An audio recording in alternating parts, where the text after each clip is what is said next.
Now, if you're not fluent in Simlish, allow me to translate some of this conversation for you.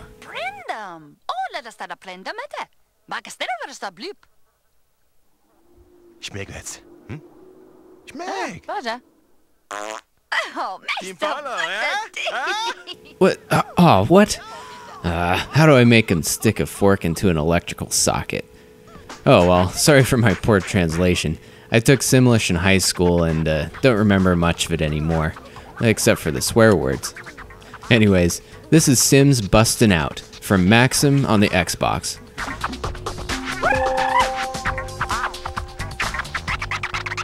Released in 2003, this was the second Sims game for consoles, and actually the first Sims game that wasn't released on PC. Like the other Sims games, you first create your Sim and customize his or her physical features, clothing, and personality, and guide them through the daily grind of sleeping, working, eating, partying, and, my personal favorite, pooping. Bustin' Out features two different gameplay modes, Bust Out and Free Play. Free Play is pretty much like the original Sims, where you control your Sim and their family members in an open-ended fashion, building your house, maintaining mood meters, buying new furniture, or just farting on your neighbors. The Bust Out mode is driven more by objectives.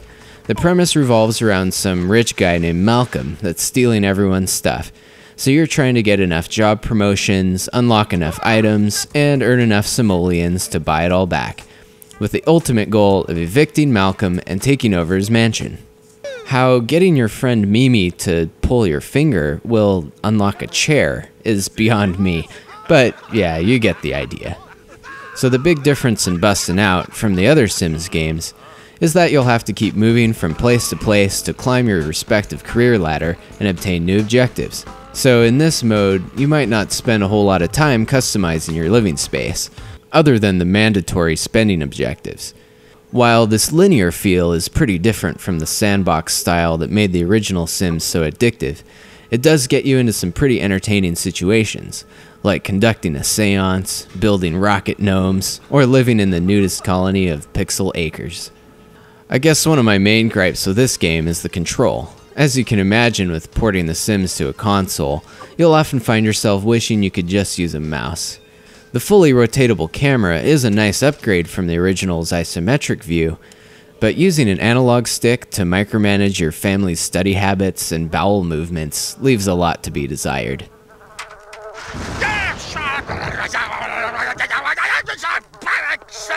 Building your house and placing objects also feels a bit tedious with a controller.